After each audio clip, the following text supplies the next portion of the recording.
আদম আলাইহিসসালাম পৃথিবীতে অবতরণ। কুরআন ও হাদিসের আলোকে ব্যাখ্যা।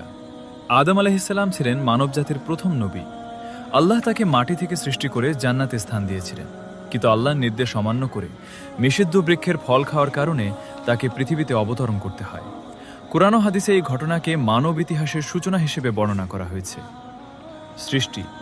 আল্লাহ আদম আলাইহিসসালামকে মাটি থেকে সৃষ্টি করেন। কুরআনে বলা হয়েছে, আমি তাকে মাটি থেকে সৃষ্টি করেছি। সূরা সাদ ৭১। জান্নাতে জীবন। আদম আলাইহিসসালাম ও তার স্ত্রী হাওয়া জান্নাতে শান্তিপূর্ণ জীবনযাপন করছিলেন।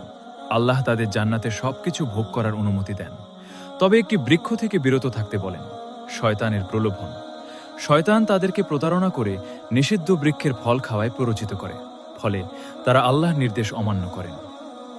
আল্লাহ শাস্তি ও ক্ষমা। আল্লাহ তাদেরকে পৃথিবীতে অবতরণ করার নির্দেশ দেন, তবে আদম আলাইহিসসালাম আন্তরিকভাবে তওবা করেন এবং আল্লাহ তার তওবা কবুল করেন। সূরা বাকারা ৩৭।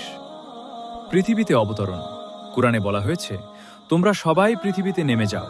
সূরা বাকারা। হাদিসে এসেছে, আদম আলাইহিসসালামকে পৃথিবীতে পাঠানো হয় আর শয়তানকে তার শত্রু হিসেবে ঘোষণা করা হয়। অবতরণস্থল রহস্য। কিছু বর্ণনায় বলা হয়েছে আদম আলাইহিসসালাম মক্কায় অবতরণ করেন, আবার কিছুতে বলা হয়েছে শ্রীলঙ্কার পাহাড়ে। সঠিক স্থান আল্লাহ ছাড়া কেউ জানে না। মানবজাতির সূচনা। আদম আলাইহিসসালাম পৃথিবীতে এসে মানবজাতির সূচনা করেন। তার সন্তানদের মাধ্যমে পৃথিবীতে মানুষের বিস্তার ঘটে।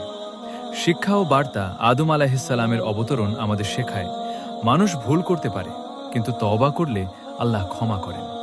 পৃথিবী মানুষের পরীক্ষার স্থান, আর জান্নাত হল চূড়ান্ত পুরস্কার। এই ঘটনা থেকে আমরা অবগত হতে পারি যে আদম আলাইহিসসালামের আকাশ থেকে পৃথিবীতে অবতরণ মানব ইতিহাসের প্রথম অধ্যায়। এতে রয়েছে সৃষ্টি, পরীক্ষা, তওবা ও ক্ষমার শিক্ষা। তার জীবনের এই ঘটনা আজও আমাদের মনে করিয়ে দেয় যে পৃথিবী হলো পরীক্ষার ময়দান, আর আল্লাহর কাছে ফিরে যাওয়াই মানুষের প্রকৃত লক্ষ্য।